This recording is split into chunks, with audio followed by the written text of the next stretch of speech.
네, 너무 감사합니다. 네, 큰 은혜 받았습니다.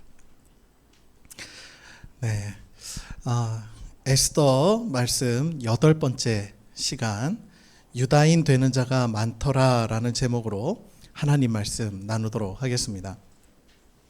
2002년 월드컵이 끝난 직후에 제가 캐나다를 갔습니다. 우리나라가 월드컵 개최국이기도 했고 4강까지 올라갔기 때문에 당시 그 유행했던 응원복이었죠. 그 비더레즈 아시죠? 그 붉은색 티셔츠를 입고 다녔습니다. 자랑스럽게. 사람들이 어디서 왔냐는 질문에 사우스 코리아라고 답하면 그런데 당시 우리나라를 모르는 사람들도 의외로 꽤 있었습니다. 그래서 조금 그때 엄청 실망이 있었어요. 올림픽과 월드컵까지 개최한 나라인데도 그다지 인지도가 높지 않았습니다. 한국을 안다는 사람들은 한국에 대해 아는 것이 고작 김치 정도였습니다. 그런 분위기는 제 첫 아이 가졌을 때 2010년대 초까지, 그때까지도 그런 비슷한 분위기였던 것 같아요. 재작년 가을에 제가 캐나다에 한 달 정도 다녀왔죠. 저희 형님 오타와에서 그 백인 교회 목회를 담임을 하고 계신데 거기서 한 달 정도 가량 집에서 머물렀습니다. 그런데 참 놀라웠던 점은 한 10년 사이에 한국에 대한 인지도가 상당히 높아져 있었다는 것입니다. 한류 덕분에 시골 마트에서도 김치나 라면을 구할 수가 있어요. 심지어 한국 영화나 음악을 들어본 사람들이 꽤 많다는 것입니다. 게다가 제가 한 번은 독일의 베를린에 갔었는데 가방에 자신이 좋아하는 한국 가수의 이름을 이렇게 한글로 새겨놓은 독일 여학생을 보고 제가 깜짝 놀랐습니다. 그런데 더 놀라운 것은 그 독일 여학생이 좋아하는 한국 아이돌 가수를 정작 한국인인 제가 몰랐다는 거예요. 더 놀랍더라고요. 지금 외국의 젊은 세대들이 한국 메이크업이나 패션 같은 거 따라하고 가장 가고 싶은 나라 중에 하나라고 말하는 사람들을 보면서 이러한 변화가 굉장히 낯설지만 기분은 참 좋은 것 같아요. 불과 10여 년 전만 해도 별 관심조차 못 받던 아시아 변방의 한 나라에서 가장 선호하는 나라가 되기까지 그 이면에는 오랫동안 보이지 않게 축적되어 온 우리 문화의 힘이 있었습니다. 그런데 여러분, 오늘 본문에는 우리보다 훨씬 더 극적인 변화를 경험한 사람들이 나옵니다. 이들은 하루아침에 혐오의 대상에서 선망의 대상으로 바뀐 사람들입니다. 오늘 본문 우리 15절에서 17절까지 함께 보실까요? 우리 15절에서 17절 좀 길지만 다 같이 한 목소리로 봉독해 봅니다. 시작. 모르드게가 푸르고 흰 조복을 입고 큰 금관을 쓰고 자색 가는 배 겉옷을 입고 왕 앞에 나오니 수산성이 즐거이 부르며 기뻐하고 유다인에게는 영광과 즐거움과 기쁨과 존귀함이 있는지라. 왕의 어명이 이르는 각 지방 각 읍에서 유다인들이 즐기고 기뻐하여 잔치를 베풀고 그날을 명절로 삼으니 본토 백성이 유다인을 두려워하여 유다인 되는 자가 많더라. 아멘. 유다인들은 불과 어제까지만 해도 페르시아에서 제거되어야 할 민족들이었습니다. 그런데 하루아침에 유다인을 죽이겠다고 했던 사람들이 유다인이 되겠다고 하는 것입니다. 도대체 하루 사이에 어떤 일이 벌어졌길래 이런 일이 일어난 것일까요? 오늘 우리는 이 질문을 중심으로요, 하나님의 섭리와 또 부르심을 받은 성도들의 책임과 사명에 대해서 함께 생각해 보려고 합니다. 지난주 우리는 7장을 통해 이 모르드게를 죽이려 했던 하만의 최후를 함께 살펴보았습니다. 그 모든 음모의 시작이었던 그 하만이 드디어 세상에서 사라졌습니다. 보통 드라마나 영화는 이런 악인이 최후를 맞이하는 것으로 끝이 나죠. 영화가 탁 막을 내립니다.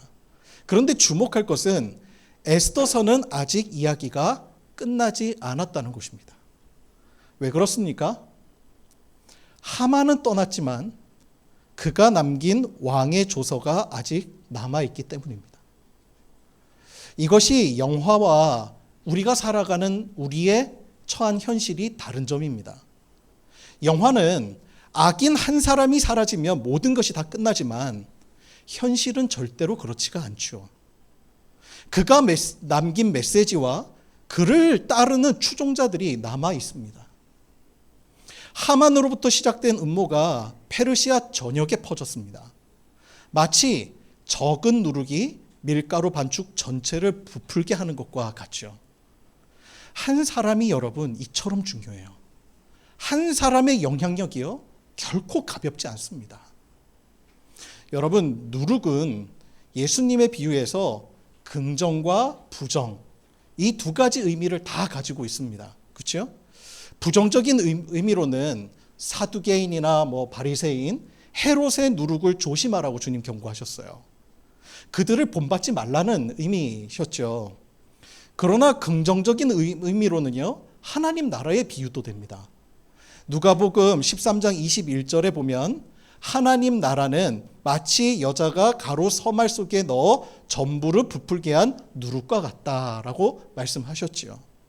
그러니까 중요한 것은요, 누룩이 있냐 없냐가 중요한 게 아니라 이 누룩이 어떤 누룩이냐가 중요한 거예요. 이 한 사람의 영향력, 그가 남긴 메시지, 그가 남긴 흔적이 어떠하냐, 무엇을 남겼느냐, 도대체 그 사람은 어떤 누룩이냐, 이것이 중요하더라는 거예요. 여러분, 반드시 기억하세요. 우리는 반드시 누군가에게 영향을 끼치게 되어 있습니다. 그런데 어떤 영향을 끼치느냐가 중요한 것입니다. 제가 목회자다 보니까 이 휴대폰으로 교회와 관련된 이 스팸 문자가 엄청나게 옵니다. 그래서 이 핸드폰 번호 바꿔버리고 싶을 정도가 한두 번이 아니에요. 그런데 그 중에는요, 대부분 이 가짜 뉴스, 과장된 말, 이것들이 기도 제목이라는 이름으로 쏟아져 올 때가 엄청 많아요. 근데 안타까운 것은요, 많은 성도들이요, 이 메시지의 진위 여부도 확인하지 않고 다른 사람에게 그냥 퍼나른다는 거예요. 내용이 자극적이니까. 여러분, 조심하셔야 돼요. 이 시대의 거짓의 아비인 사탄이 전략을 바꾼 것 같아요. 성도들을 유혹하지 않고요, 성도들의 순수한 신앙을 이용하는 것으로 바꿨어요. 그래서 성도들은 자신도 모르게 사탄의 도구로, 악한 누룩으로 사용될 수 있더라는 것입니다. 에스더서는 하만이 죽은 것으로 끝나지 않습니다. 하만이 남긴 누룩이 있어요. 페르시아 전역이 그 누룩에 오염되어 있습니다. 이제 그 누룩을 제거해야 할 때인 것이죠. 에스더에게 남은 사명이 있다는 것입니다.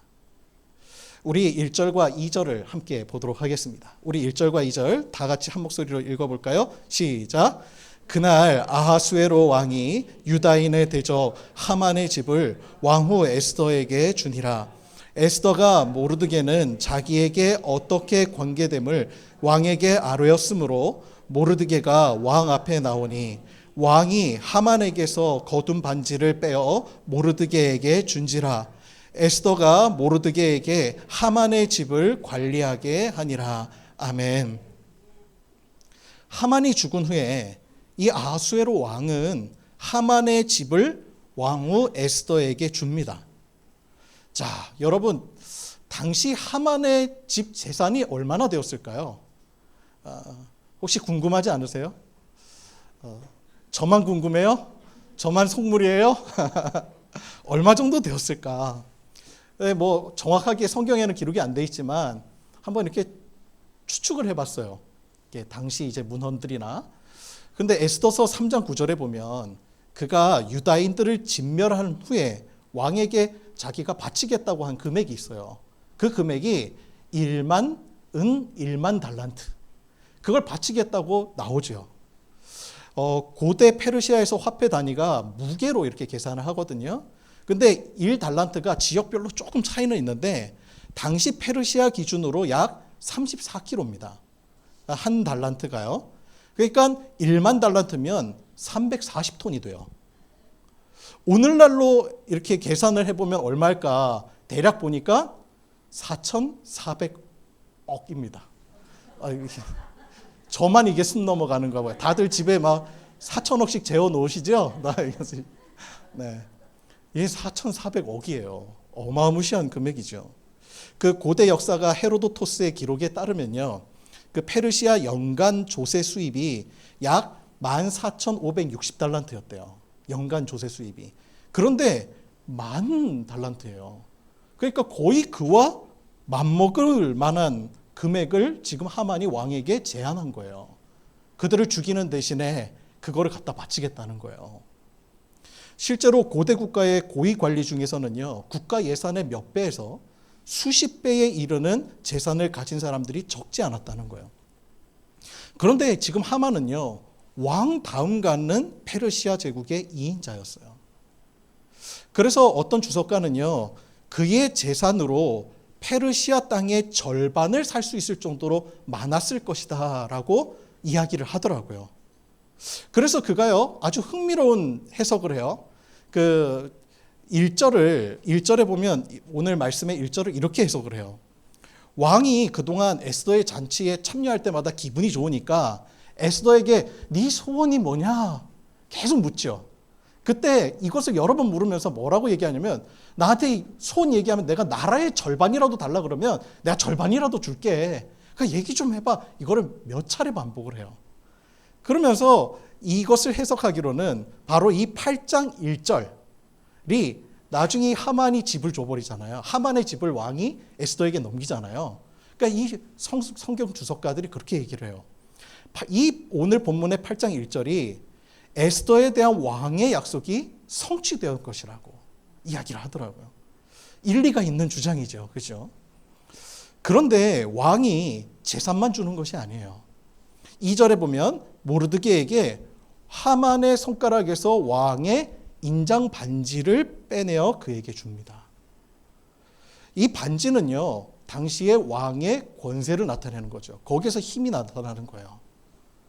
자, 이제 에스더와 모르드게는 하만의 계략으로부터 목숨을 건졌을 뿐만 아니라 그의 모든 권세와 재산을 다 차지할 수 있게 되었습니다.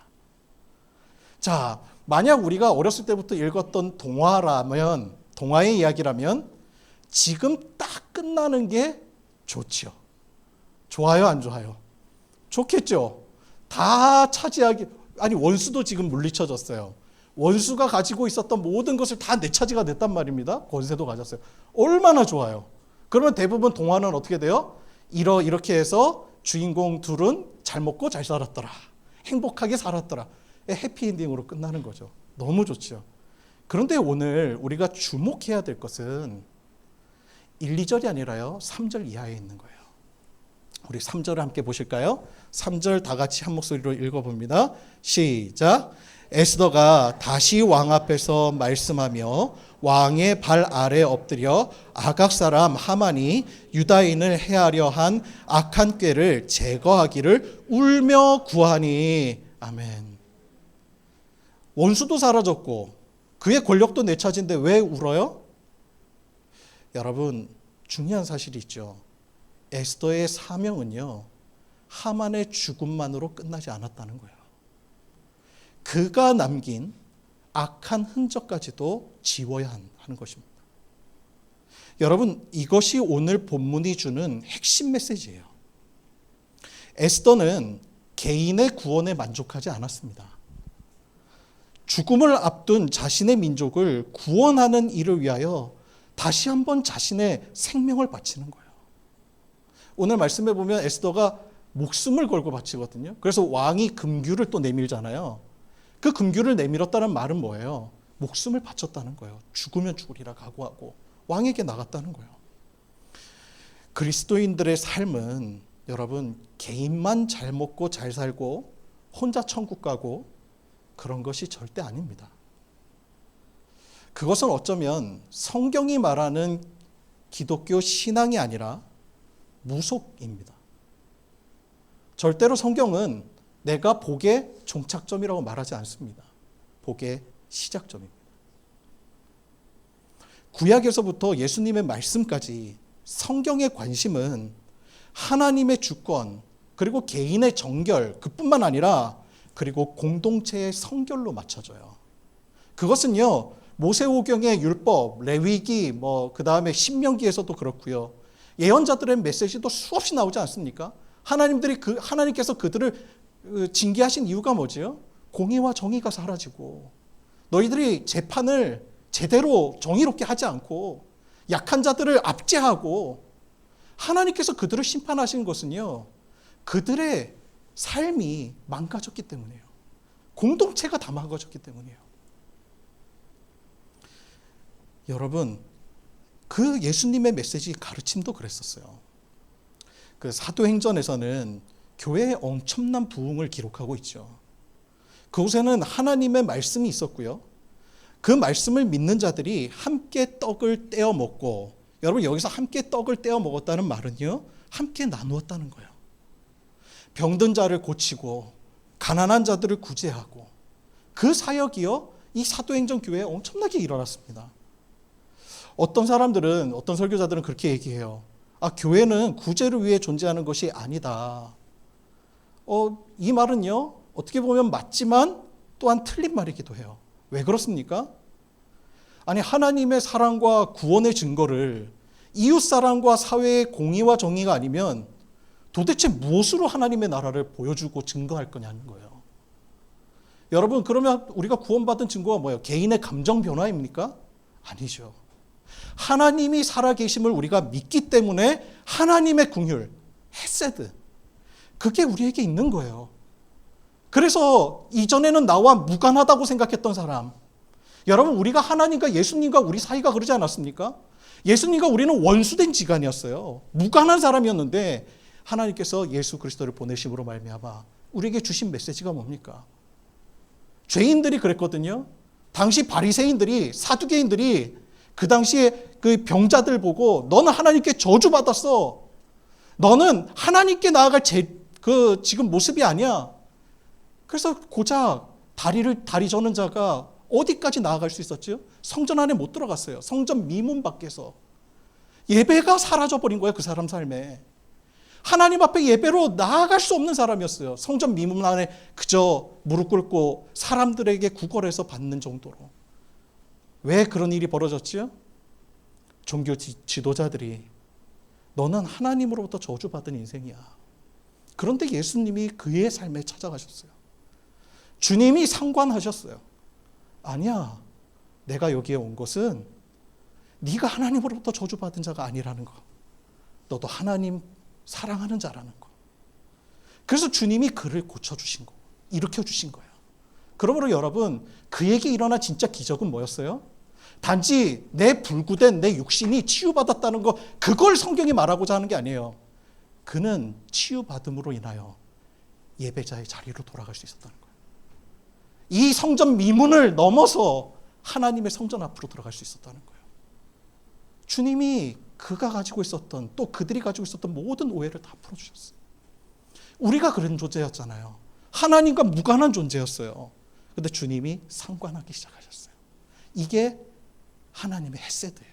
우리를 긍휼히 여겨주신다. 우리가 하나님을 진짜 믿으면 하나님의 그 성품이 우리에게 채워져요. 우리가 그동안 만나왔던 수많은 사람들, 지나쳤던 사람들이 그동안 무관하게 보이는 것이 아니라 그 사람들의 삶이 눈에 들어오기 시작해요. 그것이 하나님 나라 마음을 품은 사람의 모습이더라 하는 것이에요. 하나님이 살아계심을 믿기 때문에 거짓과 속임이 우리에게 있을 수가 없는 거예요. 그게 바로 공의와 정의를 실현하는 삶인 거예요. 여러분, 하나님을 진짜 믿으면 어떻게 되는지를 이 사도행전이 잘 보여주는 겁니다. 성도들 안에 성도들이 말씀과 기도 안에 머물고 또 사랑의 떡을 떼고 세상 제국의 논리 아래 폭력으로 냉대받던 자들을 일으켜주고 병든 자들을 돌보고, 그래서 초대교회는요, 날마다 뭐라고 기록해요? 날마다 하나님을 예배하는 성도들로 하여금 더하여졌다고요. 하나님을 믿는 자들이 더하여졌다는 거예요. 더하여졌다. 여러분, 그런데 이 놀라운 역사가요, 지금 페르시아 땅에서 먼저 일어나고 있는 거예요. 에스더가 자신의 안위, 자신의 구원, 자신의 평안만을 생각한 것이 아니라 다시 한번 목숨 걸고 민족의 구원을 위해 왕에게 나아갔을 때 여러분 어떤 일이 벌어진 거죠? 그 결과가 바로 오늘 설교 제목인 거예요. 유다인 되는 자가 많더라. 하루 전까지만 해도 제거되어야 할 유다인들 가운데 그 살아계신 하나님의 섭리가 너무 확고하게 페르시아인들로 하여금 보이는 겁니다. 그러니 페르시아인들이 이 소수민족인 유다인들을 두려워하게 되었다는 거예요. 그들이 유다인 되기를 원했다는 거예요. 여러분, 유다인 되는 방법이 뭐죠? 어떻게 하면 유다인이 돼요? 유다인은요, 민족적인 개념도 있고, 그러니까 혈통으로 태어나서 이제 유다인이 당연히 되는 사람들도 있지만, 이 개종을 하면 유다인이 됩니다. 지금도 그렇죠. 그러니까 이 말은요, 자신들이 지금 페르시아 땅에서 믿고 있던 그런 우상을 버리고 유다인으로 개종했다는 거예요. 살아계신 하나님의 섭리를 그들이 생생하게 경험한 거예요. 여러분, 에스더의 결단이 유다인들만을 위한 구원이 아니었어요. 이 점이 대단히 중요한 것입니다. 하만의 음모에 눈이 가려져 있던 그 말을 맹신하고 죄 없는 자들을 죽이려 한 페르시아인들까지도 구원한 사건인 거예요. 그들이 무서운 죄를 저지를 뻔했습니다. 예전에 우리 딸이 어렸을 때, 아기 때 자주 보던 애니메이션 중에요, 미라큘러스라는 그 만화가 있었어요. 이게 프랑스 이제 만화인데 거기에 이제 레이디버그라는 여자 영웅이 있습니다. 그 캐릭터가 있는데 이 사람이 이제 악당으로부터 시민들을 구하는 내용이에요. 그런데 악당들이 사람들에게 악을 행하는 방법을 보면요, 악당들은 직접 나서질 않습니다. 자기들이 파괴하지 않아요. 그 사람들의 마음과 생각 속에 들어가서 그래서 그들을 조정해서 세상을 파괴해요. 그 레이디버그라는 그 주인공은요, 항상 그들을 조정하는 악당과 대결을 통해서 사람들을 그 최면에서 깨우는 역할을 합니다. 그때 사람들이 깨어나는 모습을 보면요, 특징이 있습니다. 눈동자가 바뀌어요. 만화를 보면. 눈동자가 바뀌기도 하고 무언가 현혹되어 있던 눈, 무언가 가려져 있던 눈이 갑자기 활짝 열립니다. 그 사람이 성품이 제대로 돌아와요. 여러분, 페르시아 사람들은요, 권력자 하만의 말만 믿었어요. 실제로 유다인들이 어떤 사람이었는지 그건 중요하지 않았어요. 하만의 음모가 진실을 가렸고 사람들의 생각을 어둡게 했어요. 이게 오늘날 사단의 역사 아닙니까? 그런데 진실이 드러나자 사람들의 눈이 열린 거예요. 그러고 나니까 정확한 걸 보게 된 것입니다. 이 역사의 주관자, 유다인들을 보호하시는 그 하나님. 에스더를 통하여서 이것을 보자 유다인을 죽이려는 끔찍한 생각에서 벗어나더라는 거예요. 여러분, 한 명의 그리스도인이 사명으로 살 때 벌어지는 일이에요. 여러분, 우리의 생은 하나님께서 누군가를 통하여서 주신 생입니다. 결코 홀로 서 있는 적이 없었어요. 에스더와 같은 누군가. 그 사람을 통하여서 우리가 지금 구원을 얻게 되었어요. 그렇다면 하나님께서 우리에게 요구하시는 사명이 있어요. 하나님께서는요, 우리 없이도 당신의 역사를 이루시지만 우리와 함께 일하시길 원하세요. 우리에게 사명을 주시고 그 역사의 하나님 역사의 한가운데서 하나님의 역사를 직접 목도하는 자가 되기를 원하세요. 여러분, 그것이 바로 부름받은 우리의 모습인 거예요. 어제는 우리 3.1절이었죠. 우리 민족 구원의 역사를 보면 에스더서의 역사와 매우 닮아 있어요. 우리 민족이 일본 제국주의로부터 독립할 수 있었던 데에는 개인의 영달이 아닌 민족에 대한 사랑과 아픔을 가진 사람들로 인함입니다. 우리 민족 대표 34민 중에 16명이 기독교인이었습니다. 그중 8명이 우리 감리교인이었죠. 헤이그 특사로 파견되었던 이준 열사 역시 우리 자랑스러운 감리교인이었습니다. 정동제일교회와 상동교회는 독립운동의 본거지였죠. 자신의 안위만을 생각하지 않고 나라와 민족을 생각하는 사람들로 인해서 우리가 존재하게 된 겁니다. 특별히 저는 이맘때가 되면 그 독립운동의 명문가 이회영 선생의 6형제 이야기가 매번 떠올라요. 이 가문은 대대로부터 명문가 집안입니다. 어느 정도였냐면 금수저 중에 금수저인데요. 신라, 고려, 이 조선에 이르기까지요. 거의 집안이 한 600년 동안 이 관직에 오른 집안이에요. 재상 집안입니다. 엄청나요. 특히 이 6형제의 10대 그 조부가 이항복. 그 이항복 아시죠? 그 왜 오성과 한음 아시죠? 거기에 그 주인공이에요. 이분이 임진왜란 때 무려 7번이나 병조판서를 지냅니다. 병조판서면요, 우리나라 국방부 장관이에요. 국방부 장관을 7번이나 역임해요. 근데 그뿐만 아니라 7번 역임한 이후에는요, 영의정 되고요, 좌의정 되고, 우의정 되고요. 이거를 3번이나 거쳐요. 그러니까 우리로 말하면 넘버 2잖아요, 영의정. 그러니까 국무총리를 3번이나 지내신 또 분이기도 해요. 이 가문이 이회영 선생의 때까지요, 후손 전부 나라의 관직을 계속 유지해 옵니다. 명문가 중에서도 최고의 명문가 집안이었다고 해요. 지금의 명동 땅 대부분이 그 집안 땅이었대요. 어마어마하죠? 그렇게 부유했다는 거예요. 그런데 2010년에 1910년에 나라가 일제에게 빼앗기게 된 겁니다. 그때 이 6 형제들이 나라를 걱정해요. 그리고 이 명동에 있는 자신들의 재산을 팔아서 독립운동을 하려고 하니까 이 일제 감시가 있잖아요. 그러니까 그 땅을 팔지 않고 그냥 포기해버려요. 그런데 그때 고민하고 있을 그때에 6 형제 중에 둘째인 이석영이라는 분이 계십니다. 이석영 선생이 그 영의정의 양자로 들어가서 살았거든요. 그러니까 옛날에는 집안에 이제 그 친척들 중에 집안에 유일한 적장자가 죽어버리면 친척 조카 하나 누굴 데려다가 이제 이렇게 양자 삼권 했잖아요. 그래서 그에게 다 재산 물려주고. 그러니까 그 대를 이을 후손, 그 집안의 조카 중에 하나로 이 이석영 선생을 양자로 들였다는 거예요.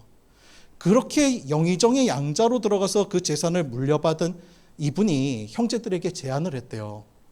자신이 물려받은 땅 중에 양주에 땅이 좀 있는데 그 땅을 팔면 현재 시세로 1,500억 정도가 된답니다.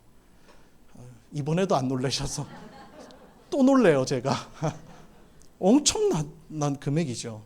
그래서 제안했다. 그 땅 팔아갖고 우리 독립운동 합시다. 근데 그때 갑자기 그렇게 금매로 나오니까 뭐 빨리 팔 수가 있나요? 그 금액대로. 그래서 600억 정도에 팔았다는 거예요. 그 600억을 들고 그래서 이분들이 이 민족을 좀 계몽시켜야겠다. 그래서 만든 게 이제 독립협회예요. 그리고 서간도 만주로 가서 신흥 무관학교를 만들어서 독립운동을 그분들이 하게 됩니다. 그런데 그들이 가지고 온 돈 600억이요. 운영하면서 10년 만에 다 떨어져요. 들어온 청년들 다 먹이고 입히고 다 해야 되니까 다 떨어져요. 그 다음부터 너무 가난하게 살기 시작해요. 그때 그 간도로 넘어갈 때요, 당시의 기온이 영하 30도였대요. 그때 막 태어난 갓난아기도 있었답니다. 그 갓난아기를 안고 넘어가는 거예요. 근데 참 놀라웠던 거는요, 그 당시에 그 식솔들 중에 종들 50명까지 다 같이 식솔들이 넘어가는데 이 종들에게요, 이 이회영 선생이 그랬었대요. 이제는 이게 반상 계열이 다 사라졌고 여러분도 이제 종이 아니니까, 그러면서 종에게 자기보다 나이 어른 많은 종에게 존댓말을 하고 말을 놓으시라고 이야기를 했대요. 그리고 자유를 찾아가시라고. 종들이 다 그랬다는 거예요. 한 번 주인은 영원한 주인이십니다. 그의 삶이 얼마나 정직했는지를 보여주는 일화죠. 어쨌든 그들이 가서 너무 가난하게 살기 시작합니다. 그래서 그 기록에 보면요, 일주일에 2끼를 먹으면 잘 먹은 거래요. 여러분, 이틀 먹은 게 아니고요, 두 끼예요, 두 끼. 일주일에 두 끼. 너무 찢어질 정도로 가난하게 살아. 그 이회영 선생님 그 6형제의 다 아내 부인들 보면 헌신을 얼마나 했는지. 사실 귀족 가문들 아니에요. 그런데 거기서 독립운동 위해서 그 찾아오는 모든 사람들 밥해 먹이고 빨래하고 엄청나게 고생을 했다는 거예요. 그런데 이분들의 말년이 어땠냐? 첫째 이건영 선생, 상해에서 독립운동 중에 병사합니다. 그리고 이석영 선생, 둘째, 그 600억을 쾌척한 분이시죠. 이분이 상해 빈민가에서 아사했어요. 굶어 죽었어요. 그리고 이철영, 셋째, 신흥무관학교 교장이었죠. 이분도 병사합니다. 이회영 선생은 일제에 체포되어서 모진 고문으로 20개. 그리고 막내 여섯째 이호영 선생은 1933년에 독립운동 중에 행방불명되었다가 추후 일본에 의해 온 가족이 몰살됐다라고 하는 그 사실이 밝혀집니다. 이들이 편안하게 살 수 있었어요. 다섯째, 이 이시영 선생만 유일하게 살아서 독립을 맞이합니다. 이분이 바로 우리나라의 초대 부통령이셨어요. 당시에 그때 초대 대통령이 이승만이었죠. 이승만 대통령이었죠. 그분이 제안을 했답니다. 그동안 나라를 위해서 헌신한 게 참 크신데 그 600억하고 명동의 땅을 다시 돌려드리겠소. 그때 이 이시영 선생이 그렇게 이야기를 했다는 거예요. 이미 나라와 민족을 위해 바친 것이니 제가 받을 이유가 없습니다. 여러분, 우리나라가 이렇게 있는 것은요, 당연한 결과가 아니었어요. 여러분, 예수를 잘 믿는다는 것은 성경 많이 읽고 기도 많이 하는 것을 의미하지 않습니다. 우리가 성경을 읽고 기도하는 이유는 예수님께서 가르치신 삶을 따라 살기 위해서요. 그걸 위해서 우리가 읽는 거예요. 기도하는 이유는요, 그 힘을 얻기 위해서요. 나 자신을 꺾어내기 위해서 기도하는 거예요. 정의와 공의가 무너진 세상에서 하나님 나라를 살아가기 위해서 헐벗고 소외된 이웃과 함께 하나님 나라의 잔치를 누리는 삶이 그리스도인의 삶이라고 오늘 본문이 말하고 있는 것입니다. 모두가 유다인이 되기로 결단하는 이 놀라운 은혜의 역사가 오늘 우리에게도 벌어지길 소망합니다. 한국 교회 교인들 때문에 개신교 비호감이다, 이게 아니라 우리의 모습을 통하여서 하나님 나라가 보여지고 날마다 하나님 그리스도인이 날마다 더하여지더라. 이 믿음의 역사가 오늘 저와 여러분 우리 교회에 일어나기를 주님의 이름으로 축복합니다. 기도하겠습니다.